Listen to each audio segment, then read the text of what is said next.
ಮೊದಲಿಗೆ ಭೂಮಿ, ನಾನು ಮೊದಲನೇ ಸರ್ತಿ ನನ್ನ ಪ್ರೀತಿನ ನಿಮ್ಮ ಹತ್ರ ಹೇಳ್ಕೊಂಡಿದ್ದು ನಿಮ್ಮ ಫೋಟೋ ಮುಂದೆ. ಆ ಫೋಟೋ ಮುಂದೆ ಹೇಳೋದಕ್ಕೂ ನನಗೆ ತುಂಬ ಭಯ ಆಗಿ ಹೋಯಿತು ಸಾಹೇಬ್ರೆ. ಅದಕ್ಕೆ ನನ್ನ ಎಲ್ಲ ಭಾವನೆಗಳನ್ನು ನಾನು ಡೈರಿಯಲ್ಲಿ ಬರೆದೆ. ನೀವು ನನಗೆ ಏನು ಅಂತ ಹೇಳಿ, ಪ್ರಾಣ ಅಂತ ಹೇಳ, ಅದು ತುಂಬ ಚಿಕ್ಕದು ಆಗಿ ಹೋಯಿತು ಸಾಹೇಬ್ರೆ. ಅದೆಲ್ಲದಕ್ಕೂ ಮೀರಿದ ಭಾವ ನೀವು.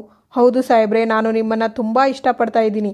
ಆಗ ಸಂಗೀತ, ನೀವಿಬ್ಬರು ಒಬ್ಬರಿಗೊಬ್ಬರು ನಿಮ್ಮ ಭಾವನೆಗಳನ್ನು ಎಷ್ಟು ಚೆನ್ನಾಗಿ ಹೇಳ್ಕೊಂಡ್ರಿ. ನೀವಿಬ್ಬರು ಯಾವಾಗಲೂ ಹೀಗೆ ಇರಬೇಕು ಅನ್ನೋದೇ ನನ್ನ ಆಸೆ. ನಿಮ್ಮಿಬ್ಬರ ಮೇಲೆ ಯಾರ ಕೆಟ್ಟ ದೃಷ್ಟಿ ಬೀಳದೇ ಇರಲಿ. ಆಗ ನಚ್ಚಿ, ಮದರ್ ಇಂಡಿಯಾ, ಇನ್ನೊಂದು ಗುಡ್ ನ್ಯೂಸ್ ಏನು ಗೊತ್ತಾ, ನಾನು ನಮ್ಮ ಅತ್ತಿಗೆಗೆ ಇಂಜೆಕ್ಷನ್ ಕೊಟ್ಟಾಯಿತು. ಆಗ ಭೂಮಿ ಬಂದು ಡೈರಿಯಲ್ಲಿರುವ ಲೆಟರನ್ನು ಹರಿಯಲು ಪ್ರಯತ್ನಿಸುತ್ತಾಳೆ. ಆಗ ಅಜಿತ್ ಬಂದು ಕಸ್ಕೊಂಡು ಅದನ್ನು ಓದ್ತಾ ಅಳ್ತಾರೆ. ಆಗ ಸತ್ಯನ, ಭೂಮಿ, ನಿನ್ನೆ ರಾತ್ರಿ ಯಾವಾಗ ನೀನು ನಿನ್ನ ಮನಸ್ಸಿನ ಪ್ರೀತಿನ ಅಜಿತನಿಗೆ ಹೇಳ್ಕೊಂಡಿಯೋ ಆಗ ಪಾಪ ಅವನಿಗೆ ಸರಿಯಾಗಿ ಅರ್ಥ ಆಗಿಲ್ಲ. ಯಾಕೆ ಹೇಳು, ಅವನು ಸಂಗೀತಮ್ಮನ ಗುಂಗಲಿ ಇದ್ದ. ತಾಯಿನ ಅಷ್ಟೊಂದು ಹಚ್ಕೊಂಡಿದ್ದಾನೆ. ಹಾಗಾಗಿ ಆ ಉದ್ವೇಗದಲ್ಲಿ ಅವನು ನಿನ್ನ ಮೇಲೆ ಏನೇನೋ ಕೂಗಾಡ್ಬಿಟ್ಟಿದ್ದಾನೆ. ದಯವಿಟ್ಟು ಮನಸ್ಸಿಗೆ ಹಚ್ಕೋಬೇಡ. ಯಾವಾಗ ನೀನು ಸಂಗೀತಮ್ಮನ ಮುಂದೆ ನಿನ್ನ ಮನಸ್ಸಿನ ಭಾವನೆಗಳನ್ನು ಹೇಳ್ಕೊಂಡಿಯೋ ಆಗ ಇವನಿಗೆ ಅರ್ಥ ಆಯಿತು ನೀನು ಅವನನ್ನು ಎಷ್ಟೊಂದು ಪ್ರೀತಿಸ್ತಾ ಇದೀಯಾ ಅಂತ. ಈಗ ನಿನ್ನ ಬಗ್ಗೆ ಅಜಿತನಿಗೆ ಗೊತ್ತಾಗ್ಬಿಟ್ಟಿದೆ. ಹಾಗೆ ಅವನ ಬಗ್ಗೆ ನಿನಗೆ ಈಗ ಗೊತ್ತಾಗಬೇಕಾಗಿದೆ ಅಷ್ಟೇ. ನಿನ್ನ ತರಾನೇ ಪಾಪ ಅವನು ತನ್ನ ಪ್ರೀತಿನ ಹೇಳ್ಕೋಬೇಕು ಅಂತ ಸಾಕಷ್ಟು ಸರ್ತಿ ಪ್ರಯತ್ನ ಪಟ್ಟ. ಪ್ರತಿ ಸರ್ತಿನೂ ಅವನು ನಿನ್ನ ಹತ್ರ ಬಂದು ಪ್ರೀತಿನ ಹೇಳ್ಕೋಬೇಕು ಅಂತ ಬಂದಾಗ ಅವನಲ್ಲಿ ಒಂದು ಭಯ ಕಾಡ್ತಾ ಇತ್ತು, ಎಲ್ಲಿ ನೀನು ನಿರಾಕರಿಸಿ ಬಿಡ್ತೀಯೋ ಅಂತ. ಆದರೆ ಪರೋಕ್ಷವಾಗಿ ಅವನು ತನ್ನ ಮನಸ್ಸಿನ ಭಾವನೆಗಳನ್ನು ಬೇಕಾದಷ್ಟು ಸಾರಿ ನಿನ್ನ ಮುಂದೆ ಹೇಳ್ಕೊಂಡಿದ್ದಾನೆ. ಆದರೆ ಆ ಸಂದರ್ಭದಲ್ಲಿ ಅದು ನಿನಗೆ ಅರ್ಥ ಆಗಿರಲಿಲ್ಲ. ಅದು ಬಿಡು, ಇವನ ಬಗ್ಗೆ ನಿನ್ನ ಮನಸ್ಸಲ್ಲಿ ಅಷ್ಟೊಂದು ಭಾವನೆಗಳೆಲ್ಲ ಇದ್ರೂ ಕೂಡ ನೀನು ಯಾಕೆ ಹೇಳ್ಕೊಳ್ಳಿಲ್ಲ? ಆಗ ಭೂಮಿ, ಇವರಿಗೆ ಇದ್ದ ಅದೇ ಭಯನೇ ನನಗೂ ಕಾಡ್ತಾ ಇತ್ತು ಸತ್ಯನ. ಸಾಹಿತ್ಯ ಅವರನ್ನ ಮರೆಯೋಕೆ ಆಗದೆ ಅವರನ್ನೇ ಉಸಿರು ಅಂತ ಬದುಕ್ತಾ ಇದ್ದವರು ಇವ್ರ ಮುಂದೆ ನನ್ನ ಪ್ರೀತಿನ ಹೇಗೆ ಹೇಳ್ಕೊಳ್ಳಿ? ಅದನ್ನೆಲ್ಲ ಮೀರಿ ನಾನು ಹೇಳ್ಕೊಂಡ್ರು ಅಗ್ರಿಮೆಂಟ್ ಪೇಪರ್ನ ತಂದು ಮುಖದ ಮುಂದೆ ತೋರಿಸಿ ಬೈದ್ಬಿಟ್ರೆ ಆ ಭಯ ನನಗೆ ತುಂಬ ಕಾಡ್ತಾ ಇತ್ತು. ಓಹೋ, ಇದು ಕತೆ, ಇದಕ್ಕೊಂದು ಹಿನ್ನೆಲೆ ಹೀಗಿದೆ, ಅರ್ಥ ಆಯಿತು. ಅವನು ಪ್ರೀತಿ ನಿನ್ನ ಮುಂದೆ ಹೇಳ್ಕೊಳ್ಳೋಕೆ ಬಂದಾಗ ನೀನು ಹೆದರ್ಕೊಂಡೆ, ನೀನು ಹೇಳೋಕೆ ಹೋದಾಗ ಅವನು ಹೆದರ್ಕೊಂಡ.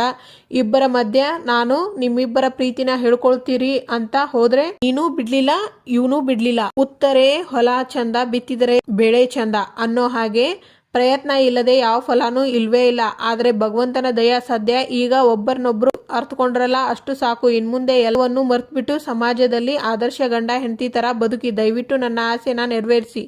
ಆಗ ಭೂಮಿ, ಬೇಡ ಸತ್ಯನ, ಇದು ಯಾಕೋ ಸರಿ ಬರಲ್ಲ. ನಾನೊಬ್ಬಳು ಆಫ್ಟರ್ ಆಲ್ ಟೀ ಮಾರೋಳು. ನನ್ನ ಅಪ್ಪ ಕುಡುಕ, ನನ್ನ ತಾಯಿ ಕೊಲೆಗಾತಿ. ಆ ಜ್ಞಾನ ನನಗೆ ಇಲ್ಲದೆ ಇವ್ರನ್ನ ಪ್ರೀತಿಸಿ ತಪ್ಪು ಮಾಡಿಬಿಟ್ಟೆ ಸತ್ಯನ. ಮತ್ತೊಂದು ಸರ್ತಿ ನನ್ನ ಜೀವನದಲ್ಲಿ ಅಂತ ತಪ್ಪು ನಾನು ಮಾಡಲ್ಲ. ಅದನ್ನ ಅವರಿಗೆ ಹೇಳ್ಬಿಡಿ. ಅಲ್ಲ, ಅದು ಸತ್ಯನ, ದಯವಿಟ್ಟು ಇದರ ಬಗ್ಗೆ ಇನ್ನೂ ಚರ್ಚೆ ಮಾಡಬೇಡಿ. ಮೇಲೆ ಅವರ ದಾರಿ ಅವರಿಗೆ, ನನ್ನ ದಾರಿ ನನಗೆ. ಭೂಮಿ, ಅವಸರ ಪಡಬೇಡ ಪ್ಲೀಸ್. ಆಗ ಅಜಿತ್ ಕೋಪ ಮಾಡಿಕೊಂಡು ಅಲ್ಲಿಂದ ಹೋಗ್ತಾರೆ. ನಿಜವಾಗ್ಲೂ ಅವನು ಒಂದು ತೀರ, ಇವಳು ಒಂದು ತೀರ. ಮತ್ತೆ ಪೀಕ್ಲಾಟ ಶುರುವಾಯ್ತಲ್ಲಪ್ಪ ಆಂಜನೇಯ. ಆಗ ಅಂಜು, ಮಾಮ್, ಇನ್ನೂ ಸ್ಪ್ರೇ ಹೊಡ್ಕೊತಾ ಇದೀಯಾ? ನಿನ್ನೆ ರಾತ್ರಿ ಪೇನ್ ಕಿಲ್ಲರ್ ತಗೊಂಡ್ಮೇಲೂ ಇನ್ನೂ ಫೇನ್ ಹೋಗಿಲ್ವಾ?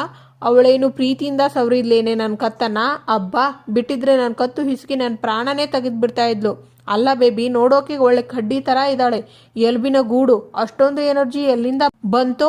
ಹಾಗೆ ಲಬಕ್ಕಂತ ಹಿಡಿದ್ಬಿಟ್ಲು. ಅಬ್ಬಬ್ಬಾ, ನೆನೆಸ್ಕೊಂಡ್ರು ಈಗಲೂ ಭಯ ಆಗುತ್ತೆ. ಪುಣ್ಯ ನನ್ನ ಕುತ್ತಿಗೆ ಮೂಳೆ ಮುರ್ಲಿಲ್ಲ.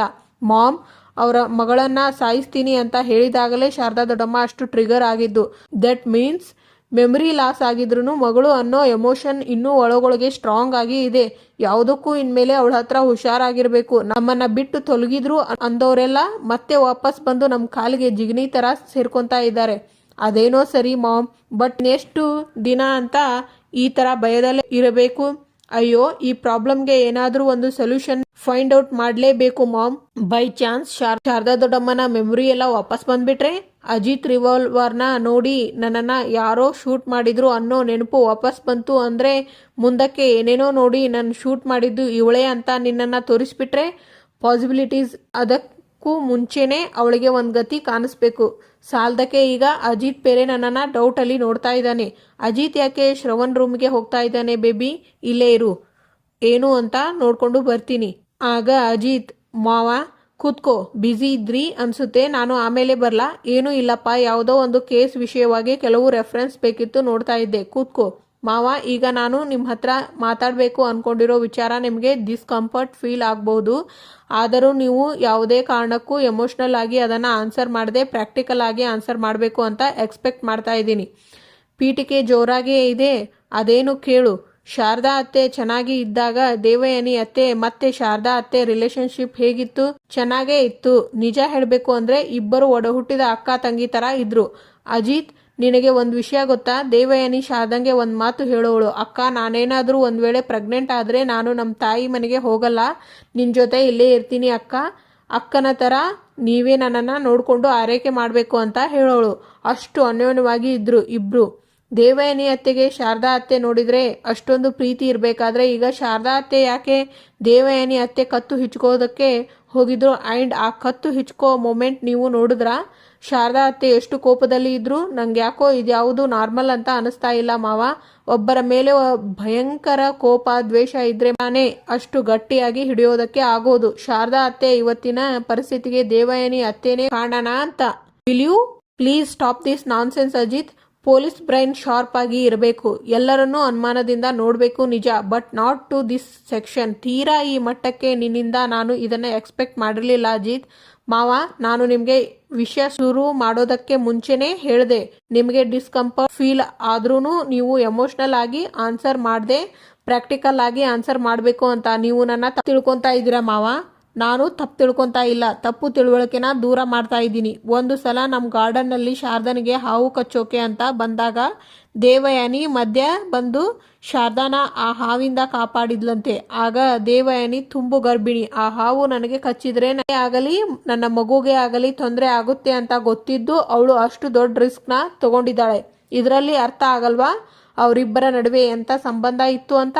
ಆಗ ದೇವಯಾನಿ, ಮುಟ್ಟಾಳ, ಅದು ಹಲ್ಕಿತ್ತ ಹಾವು, ನಾನೇ ಬೇಕು ಅಂತ ಶಾರದಾನ ಮೇಲೆ ಎಸೆದು ನಾನೇ ಹೋಗಿ ಕಾಪಾಡಿದಂಗೆ ಸೀನ್ ಕ್ರಿಯೇಟ್ ಮಾಡಿದೆ. ನಾನು ಎಷ್ಟು ಒಳ್ಳೆಯವಳು ಅನ್ನೋದಕ್ಕೆ ಎವಿಡೆನ್ಸ್ ಬೇಕಲ್ವಾ? ಅದಕ್ಕೆ.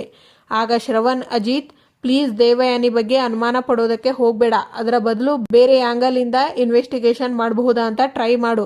ಆಗ ಸಂಗೀತ, ಏ ಅಜಿತಾ, ಅಪ್ಪು ನೋಡೋ ಆಗಲೇ ಮನೆಗೆ ಹೋಗ್ತೀನಿ ಅಂತಿದ್ದಾಳೆ. ಅಮ್ಮ ಈಗ ತಾನೇ ಡಿಸ್ಚಾರ್ಜ್ ಆಗಿದ್ದಾರೆ, 1-2 ಡೇಸ್ ಇಲ್ಲೇ ಇದ್ದು ಆಮೇಲೆ ಹೊರಬೋದಾಗಿತ್ತು ಅಲ್ವಾ? ಇಲ್ಲ ಅಜಿತು, ನಿಮ್ಮ ಭಾವ ಟ್ರಿಪ್ಪಿಂದ ಬರ್ತಿದ್ದೀನಿ ಅಂತ ಕಾಲ್ ಮಾಡಿದ್ರು, ನಾನು ಅವರು ಬರೋಷ್ಟರಲ್ಲಿ ಮನೆಯಲ್ಲಿ ಇರಬೇಕು ಅಲ್ವಾ? ಆಗ ಸಂಗೀತ, ಅರೇ ಲಕ್ಷ್ಮಿಯವರೇ ಬನ್ನಿ ಬನ್ನಿ ಕೂತ್ಕೊಳ್ಳಿ, ಪರವಾಗಿಲ್ಲ, ಏನಿದು ದಿಢೀರ್ ಅಂತ ಬಂದ್ಬಿಟ್ರಿ, ನೀವು ಬರೋ ವಿಷಯನೇ ಗೊತ್ತಿಲ್ಲ ನಮಗೆ. ಆಗ ಲಕ್ಷ್ಮಿ, ಭೂಮಿ ಲಗೇಜ್ ತೊಗೊಂಡು ಹೋಗೋಣ ಅಂತ ಬಂದೆ. ಏನು ಹೇಳಿದ್ರಿ ಲಕ್ಷ್ಮಿ? ನೀವು ಭೂಮಿ ಲಗೇಜ್ನ ತಗೊಂಡು ಹೋಗೋದಕ್ಕೆ ಬಂದಿದ್ದೀರಾ? ನಿಮಗೆ ವಿಷಯ ಗೊತ್ತಿಲ್ವಾ ಅಮ್ಮ? ಆಗ ಭೂಮಿ, ಲಕ್ಷ್ಮಕ್ಕ ನೀನು ಯಾವಾಗ ಬಂದೆ, ಸರಿ ಬಿಡು, ಬಾ ಟೀ ಕುಡಿಯುವಂತೆ. ಪಲ್ಲವಿ ಅಕ್ಕ, ತಗೊಳ್ಳಿ. ಆಗ ಸಂಗೀತ, 1 ನಿಮಿಷ ಇರು ಭೂಮಿ, ನಾನು ಹಾಸ್ಪಿಟಲಲ್ಲಿ ಇರಬೇಕಾದ್ರೆ ನೀನು ನನ್ನ ಮಗನೂ ಜಗಳ ಮಾಡ್ಕೊಂಡ್ರಾ? ಆಗ ಅಜಿತಾ, ಏ ಹಾಗೇನೂ ಇಲ್ಲ ಅಮ್ಮ, ನಾನು ಭೂಮಿ ನಾರ್ಮಲಾಗೇ ಇದ್ದೀವಿ, ಚೆನ್ನಾಗೇ ಇದ್ದೀವಿ. ಆಗ ಶ್ರವಣ್, ಅಕ್ಕ ಆಗಲೇ ನೀನೇ ನೋಡಿದೆಯಲ್ಲ ಒಬ್ಬರಿಗೊಬ್ಬರು ತಮ್ಮ ಪ್ರೀತಿನ ಹೇಗೆ ಹೇಳ್ಕೊಂಡ್ರು ಅಂತ. ಆಗ ರಾಮ್, ಹ್ಞೂ, ಸಿನಿಮಾ ಹೀರೋ ಹೀರೋಯಿನ್ ಥರ ಎಷ್ಟು ರೊಮ್ಯಾಂಟಿಕ್ ಆಗಿ ಇದ್ರು. ಆಗ ನಚಿಕೇತ್, ಹಾಂ, ನಂಗಂತೂ ಸಿಕ್ಕಾಪಟ್ಟೆ ಇನ್ಸ್ಪೈರಿಂಗ್ ಅನಿಸ್ತು ಅವರ ಲವ್ ಸ್ಟೋರಿ. ಆಗ ಅಜ್ಜಿ, ಇಲ್ಲದ ಅನುಮಾನಗಳು ಯಾಕೆ ಬರ್ತಾ ಇದೆ ನಿನಗೆ? ಆಗ ಸಂಗೀತ ಮತ್ತೆ ಲಕ್ಷ್ಮಿಯವರು, ಯಾಕಮ್ಮ ನಮ್ಮ ಭೂಮಿ ಲಗೇಜ್ನ ತಗೊಂಡು ಹೋಗೋದಕ್ಕೆ ಬಂದಿದ್ದಾರೆ, ನೀನೇ ಹೇಳು. ಸೊಸೆಯಾದವಳು ಅತ್ತೆ ಮನೇನ ಬಿಟ್ಟು ಹೋಗ್ಬೇಕಾದ್ರೆ ತಾನೇ ಲಗೇಜ್ನ ತಗೊಂಡು ಹೋಗೋದು. ಆಗ ಭೂಮಿ, ಅತ್ತೆ ಇಲ್ಲ ಸಲದ್ನೆಲ್ಲ ಯಾಕೆ ಯೋಚನೆ ಮಾಡ್ತಿದ್ದೀರಾ ಸುಮ್ಮನೆ? ಅದು ಲಕ್ಷ್ಮಕ್ಕ ಫೋನ್ ಮಾಡಿದ್ರು, ನೋಡು ಭೂಮಿ, ನಂಗೊಂದು ಫಂಕ್ಷನ್ ಇದೆ, ನಂಗೊಂದು 4 ಜೊತೆ ಸೀರೆ ಬೇಕು, ತಂದ್ಕೊಡು ಅಂತ ಹೇಳಿದ್ರು. ನಾನು ಹೇಳಿದೆ, ಅತ್ತೆ ನಮ್ಮತ್ತೆಗೆ ಹುಷಾರಿಲ್ಲ, ಈಗಷ್ಟೇ ಆಸ್ಪತ್ರೆಯಿಂದ ಬಂದಿದ್ದಾರೆ, ನಾನು ಬರೋಕೆ ಆಗಲ್ಲ, ನೀನೇ ಒಂದು 10 ನಿಮಿಷ ಬಂದು ಹೋಗು ಅಂತ ಹೇಳಿದೆ. ಅದಕ್ಕೆ ಲಕ್ಷ್ಮಕ್ಕ ಬಂದ್ರು ಅಲ್ವಾ? ಲಕ್ಷ್ಮಕ್ಕ, ಇವತ್ತಿಗೆ ಇಲ್ಲಿನ ಸಂಚಿಕೆ ಮುಕ್ತಾಯವಾಗುತ್ತದೆ. ಮುಂದಿನ ಸಂಚಿಕೆಯಲ್ಲಿ ಆಗ ಸಂಗೀತ, ಅವಳು ಯಾಕೋ ನಿನ್ನ ರೂಮನ್ನು ಬಿಟ್ಟು ಶಾರದಾ ರೂಮಲ್ಲಿ ಹೋಗಿ ಮಲ್ಕೊಂಡಿದ್ದಾಳೆ. ಅಯ್ಯೋ ಅಮ್ಮ, ನೀವು ಡೌಟ್ ಪಡ್ತಿರೋ ಥರ ಏನೂ ಇಲ್ಲ ಅಮ್ಮ, ನೀನು 1 ನಿಮಿಷ ಲೈನಲ್ಲೇ ಇರು. ಭೂಮಿ, ಅತ್ತೆ ನೋಡು, ಅಜಿತಾ ಲೈನಲ್ಲೇ ಇದ್ದಾನೆ, ನಿಮ್ಮ ರೂಮ್ನ ಬಿಟ್ಟು ನೀನ್ಯಾಕೆ ಶಾರದಾ ರೂಮಲ್ಲಿ ಇದೆಯಾ ಅಂತ ಪ್ರಶ್ನೆ ಕೇಳ್ತಾ ಇದ್ದಾನೆ. ತಗೋ, ಅವನ ಪ್ರಶ್ನೆಗೆ ನೀನೇ ಉತ್ತರ ಕೊಡು, ಮಾತಾಡು. ಸಾಹೇಬ್ರೆ, ಮನೆಗೆ ಬೇಗ ಬನ್ನಿ, ಅತ್ತೆ ಮೋಡ ಆಗಿ ಬಿಟ್ಟಿದೆ, ಟೆರೆಸ್ ಮೇಲೆ ಬಟ್ಟೆ ಒಣಗಿ ಹಾಕಿದ್ದೆ, 1 ನಿಮಿಷ ತೊಗೊಂಡು ಬರ್ತೀನಿ. ಅಲ್ಲ ಭೂಮಿ, 1 ನಿಮಿಷ ಇರು. ಆಗ ಸಂಗೀತಾಳಿಗೆ ಡೌಟ್ ಬರುತ್ತೆ, ಇವರು ಜಗಳ ಮಾಡ್ಕೊಂಡಿದ್ದಾರೆ ಅಂತ. Thank you for watching.